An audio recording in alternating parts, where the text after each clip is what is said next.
Salut les investisseurs, dans cette vidéo on va mettre à jour l'analyse quantitative de L'Oréal. Abonnez-vous à la chaîne si ce n'est pas déjà fait. On commence tout de suite avec le cours de l'action. Après la publication du chiffre d'affaires du premier trimestre, on voit que si on zoome un petit peu, finalement il n'y a pas eu beaucoup de réactions après cette publication du chiffre d'affaires. Donc on a quand même bien décroché depuis les sommets de juin 2024. Est-ce que ce cours et surtout cette valorisation présente un intérêt pour l'investisseur? On va regarder. Alors, on a la croissance en rythme annualisé. L'outil que j'utilise n'a pas encore mis à jour la donnée pour le trimestre en cours. Si on regarde la publication financière ici, on a fait 11,7 milliards de chiffre d'affaires. Donc on se retrouve en croissance par rapport du coup à ce trimestre-là, on compare un glissement annuel ici, on est un peu au-dessus, donc 4,4% de croissance en publié, bon c'est pas mal. Il y a des acquisitions sur L'Oréal, ils ont fait 8 milliards d'acquisitions sur la période, c'est pas significatif non plus, ça aide un peu la croissance, mais ça reste une croissance organique, et donc principalement. Et si on regarde en taux de croissance du chiffre d'affaires, on est sur une médiane de 6,6, ça commence à faiblir un petit peu. Alors peut-être que 2021-2022 étaient des années de rattrapage, je le pense. Et là, on revient sur un niveau plus normatif et ça ralentit un petit peu. Bon, donc est-ce qu'on arrive sur une phase de maturité? Point d'interrogation. On va regarder les taux de marge. On est sur un taux de marge brut qui est exceptionnel pour L'Oréal. Avantage concurrentiel significatif. On est leader du marché. Donc ça se traduit par des fortes marges. Le taux de marge d'EBITDA, lui, il reste très stable, autour de 22%. Un taux de marge net, lui aussi, qui reste stable, autour de 14%. On est à 14,8 là, à l'heure actuelle, donc c'est bien. C'est pas mal. On le savait, L'Oréal est une société de qualité et ses marges le reflètent. Ensuite, on va aller vérifier la conversion des bénéfices nets en free cash flow. Alors, free cash flow plus élevé que les bénéfices nets. D'où est-ce que ça vient? Est-ce qu'on a une amélioration favorable du BFR? Quasiment pas, moins d'1 milliard, ok, donc ça compte pas.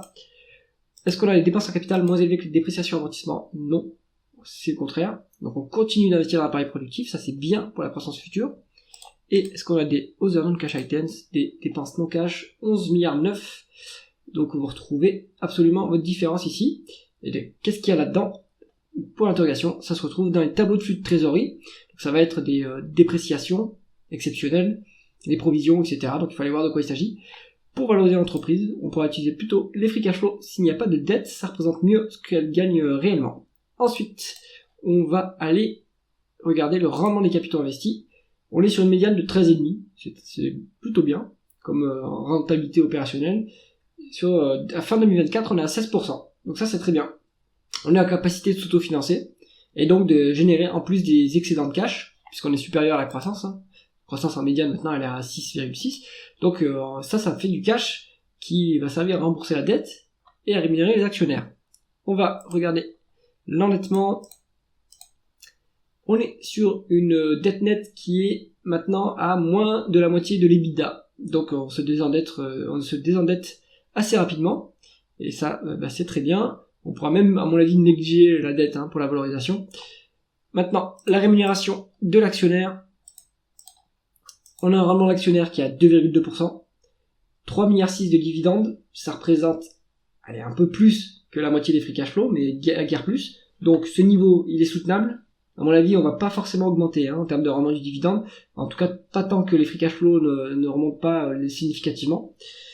Il y a des rachats d'actions assez structurellement depuis juillet 2021, ça c'est bien, rendement actionnaire 2,2%, c'est toujours ça de prix, vous êtes quand même sur une société de croissance, alors elle est en phase de transition vers une croissance un peu plus faible, donc elle arrive en phase de maturité, la société, avec une croissance un peu plus faible, c'est pas si mal non plus, ça veut dire du coup que les multiples vont baisser un petit peu, mais que la rémunération de l'actionnaire va aussi monter un petit peu, donc on va commencer à générer plus de cash qu'avant, donc c'est pas si mal non plus.